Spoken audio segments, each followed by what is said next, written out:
Бажаю здоров'я.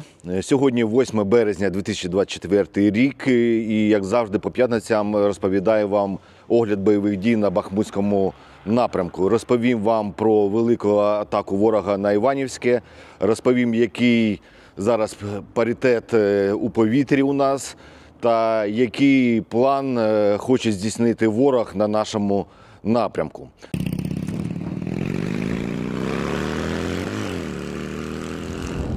То почнемо ми з відрізку на Курдюмівки, Андріївки та Кліщіївки.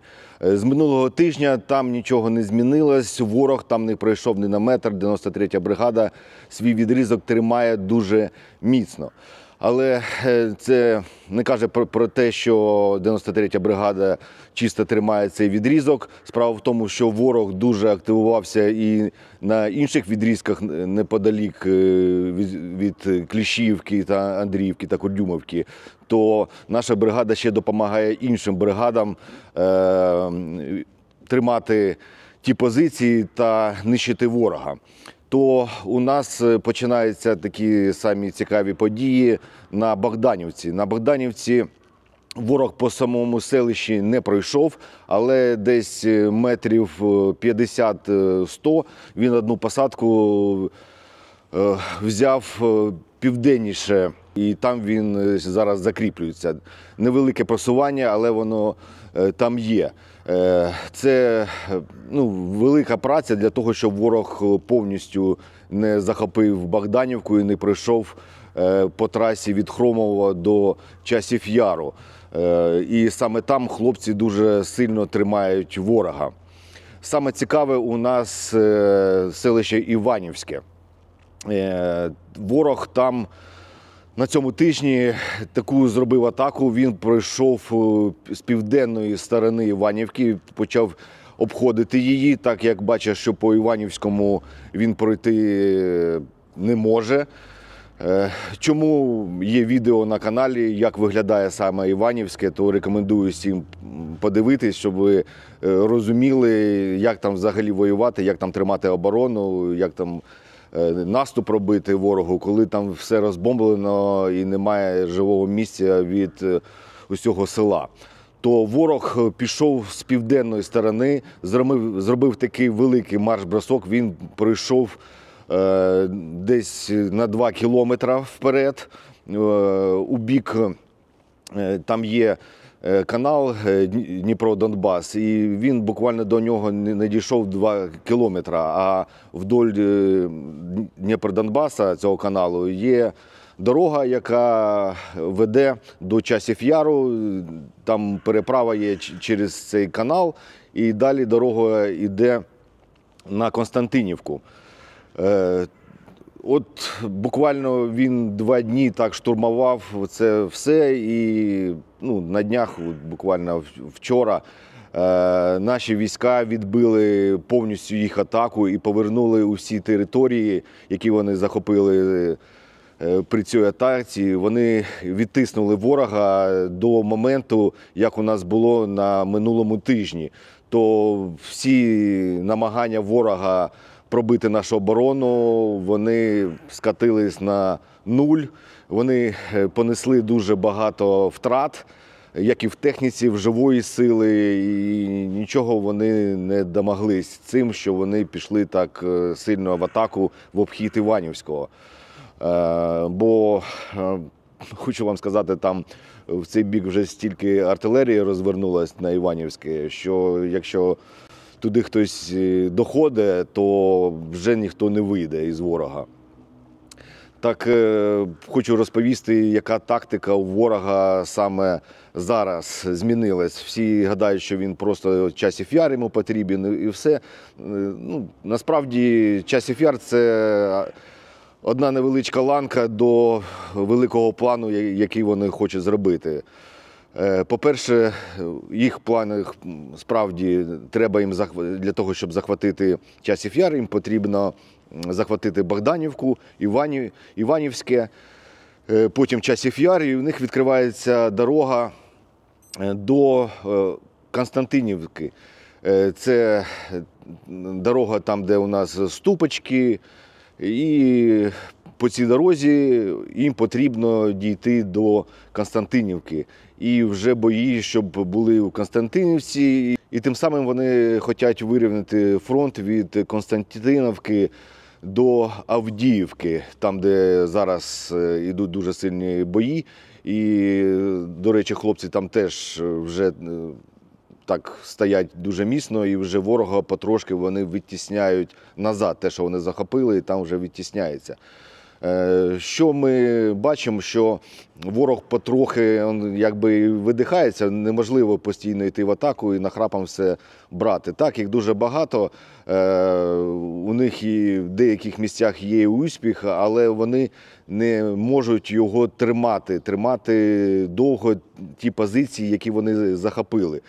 То наша тактика така, що ми тримаємо наші позиції, ворога нищимо, він потрошки видихається, і потім ми вже будемо його відтісняти.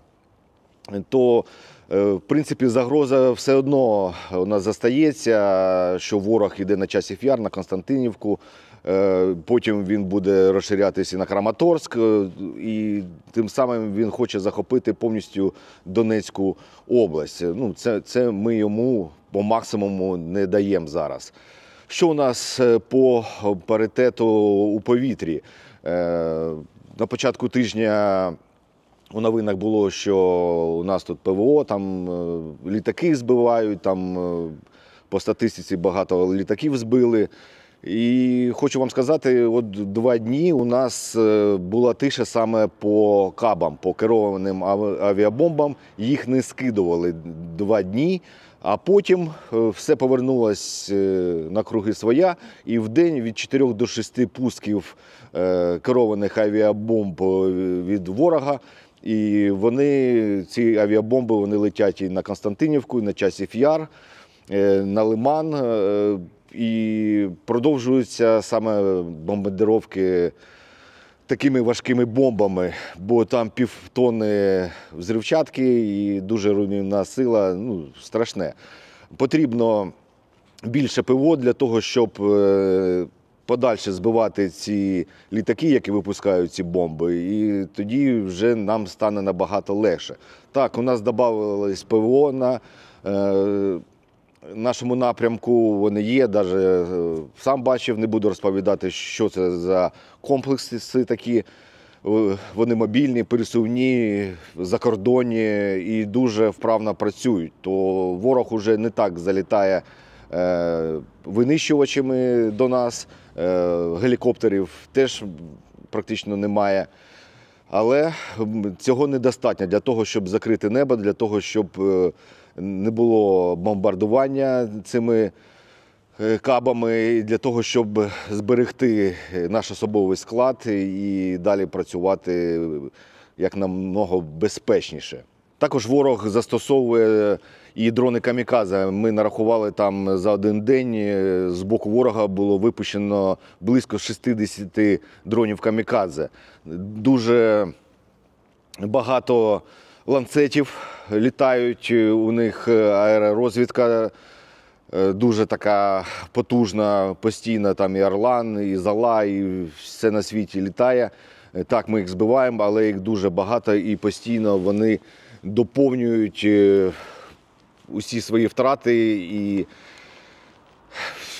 важко, тому що завдяки цій аеророзвідці є влучання в нашу артилерію, є влучання і в наші бліндажі. Ось було відео з 1-го стрілецького батальйону з солдата Мазай. Так ось на днях дрон камікадзе влучив їх бліндаж. Слава Богу, що всі живі та не ушкоджені, але привалило там обладнання, речі. Зараз хлопці вже відкопали практично все, але дрони камікадзе від ворога дуже багато на нашому напрямку. То не треба думати, що у ворога щось закінчується, у нього воно не закінчується, воно становиться все більше і більше. З нашої сторони потрібно теж, щоб все було більше, і це заклик до наших західних партнерів. Нам потрібно прямо зараз дуже багато артилерійських снарядів, нам потрібні і дрони, нам потрібні боєприпаси для мінометів. Все потрібно для того, щоб от саме зараз стримати ворога, а потім його вже нищити і йти нам уже вперед. І щоб уся територія наша була звільнена від російського окупанта.